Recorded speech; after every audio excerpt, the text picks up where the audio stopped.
আসসালামু আলাইকুম এভরিওয়ান, কেমন আছেন আপনারা সবাই? আশা করি সবাই ভালো আছেন, আমিও ভালো আছি।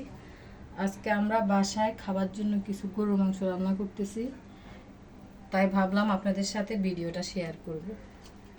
গরুর মাংস রান্না করার জন্য এখানে আমি 1.5 কেজি পরিমাণ গরুর মাংস নিয়েছি।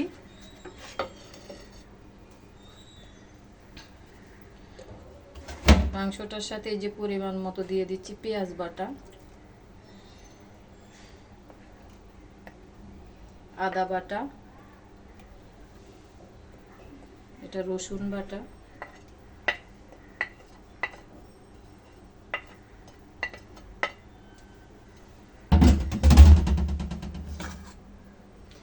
এখানে দিয়ে দিচ্ছি হলুদের গুঁড়ো পরিমাণ মতো, মরিচের গুঁড়ো, জিরার গুঁড়ো, ধনিয়া গুঁড়ো, আর স্বাদ মতো হচ্ছে গরম মশলা। এই গরম মশলাটা আমাদের নিজস্ব। এই গরম মশলাটা আমরা নিজেরাই তৈরি করেছি। এটা অনেক সুন্দর একটা মশলা, এটা দিয়ে খাবার অনেক সুস্বাদু হয়। এক সময় আপনাদেরকে এই গরম মশলা বানানোর রেসিপিটা শেয়ার করব। এগুলো আগে পরিমাণ মতো আমি রেডি করে রেখেছি, এখন সবগুলো দিয়ে দিচ্ছি।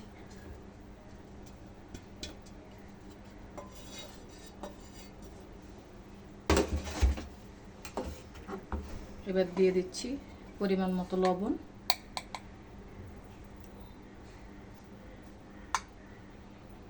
এখন আর বেশি দিব না, প্রয়োজনে পরে দিব যদি লাগে।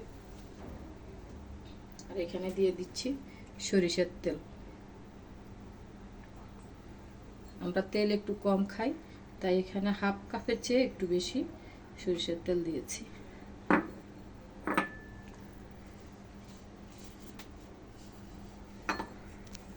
এখন এটা আমি সুন্দর করে মিশিয়ে নিচ্ছি মশলাটা।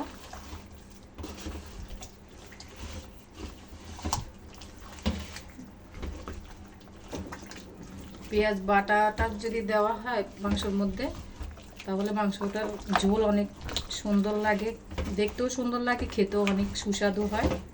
তাই আমি সবসময় গরুর মাংসের মধ্যে বাটা মশলাটাই দিয়ে থাকি। এভাবে অনেকক্ষণ এগুলো মিশিয়ে নিলে মাংসটা মিশাতে অনেক সুন্দর একটা গ্রান আসে, মনে হয় যেন এটা অনেকটা সিদ্ধ হয়ে গেছে।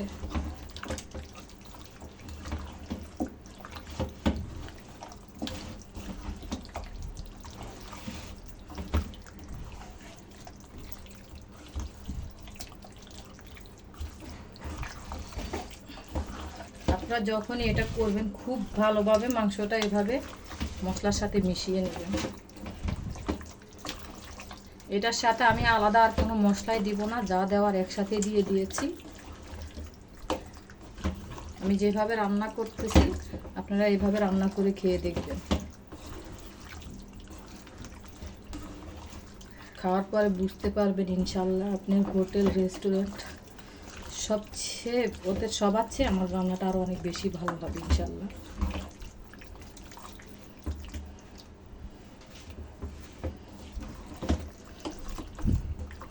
এটা অনেকক্ষণ মেশানোর পর আমি এইখানে যে বাটা মশলার যে একটু পানি ছিল এটা দিয়ে আবার একটু মিশিয়ে নিচ্ছি।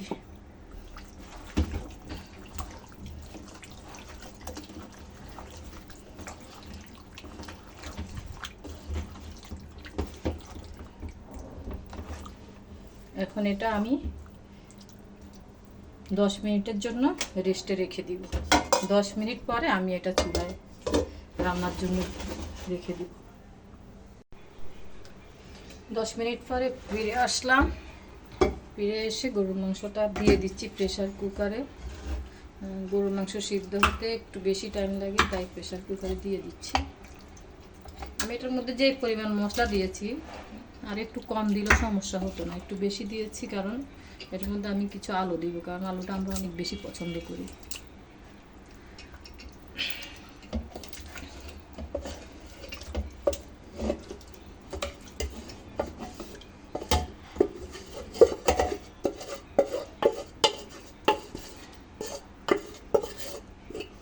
মাশাআল্লাহ দেখেন রান্নার চুলা দেওয়ার আগে কালারটা কত সুন্দর হয়েছে, মনে হচ্ছে যেটা রান্না করা হয়ে গেছে। ভালো করে একটু মিশিয়ে নিচ্ছি।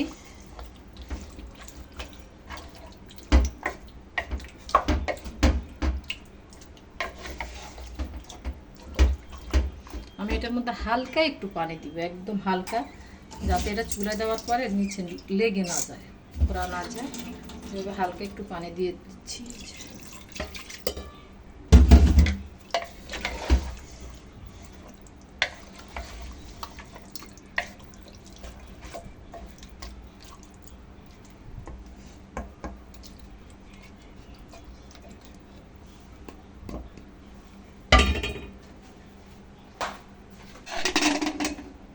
প্রেসার কুকারের ঢাকনাটা বন্ধ করে দিচ্ছি।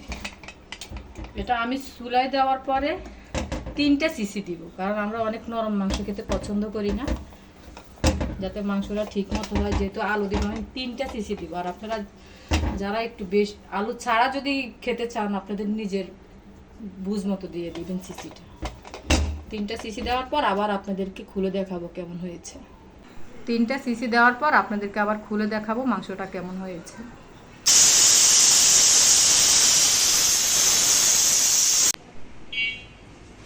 3টে সিটি দেওয়ার পরে এই যে দেখেন লুকটা কেমন আসছে, আপনাদেরকে দেখিয়ে নিচ্ছি।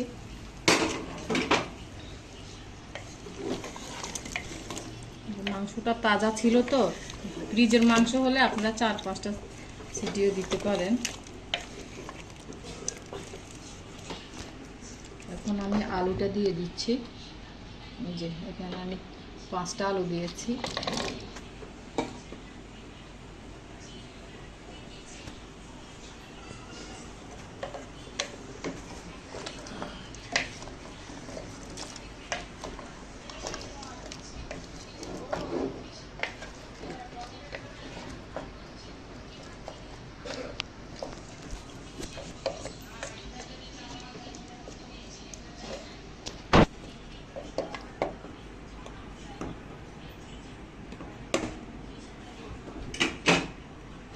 আবারও মুখটা বন্ধ করে দিচ্ছি।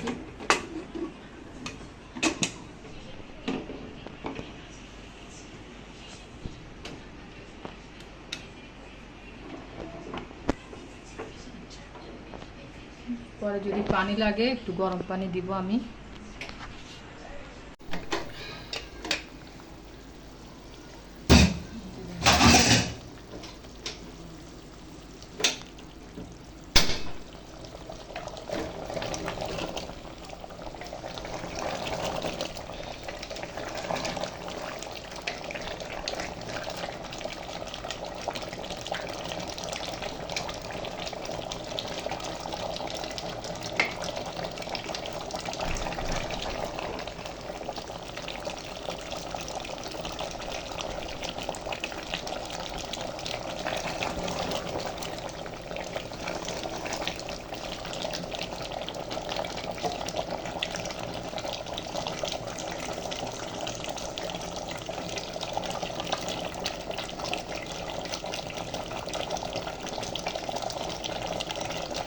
আলুটা আর একটু সিদ্ধ হবে।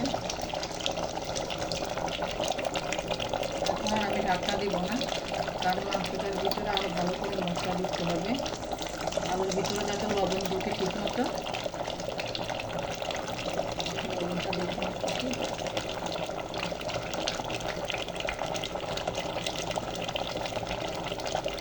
লবণটা একদম পারফেক্ট হয়েছে। আমার আর কোনো মশলা দিতে হবে না। মাংসটা আমার রান্না প্রায় শেষ হয়ে গেছে। অফ ক্যামেরায় আমি কিছু গরম পানি আর কাঁচামরিচ অ্যাড করেছি, এটা আপনাদেরকে দেখানো হয়নি।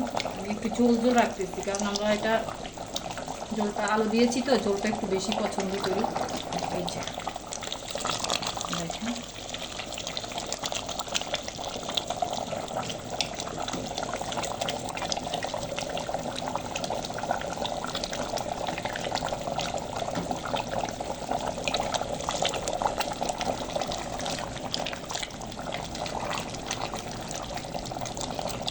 আমরা সবসময় মাংস কেনার সময় সিনার মাংসটা বেশি কিনি, কারণ আমরা হাড়ওয়ালা মাংসটা খেতে অনেক বেশি পছন্দ করি।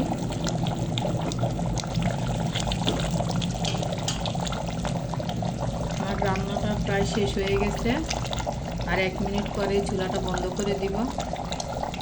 আমার ভিডিওটা যদি আপনাদের ভালো লেগে থাকে তাহলে অবশ্যই মনে করে একটা লাইক দিবেন, কমেন্ট করবেন, আর প্লিজ আমার ভিডিওটা শেয়ার করে দিবেন। আসসালামু আলাইকুম।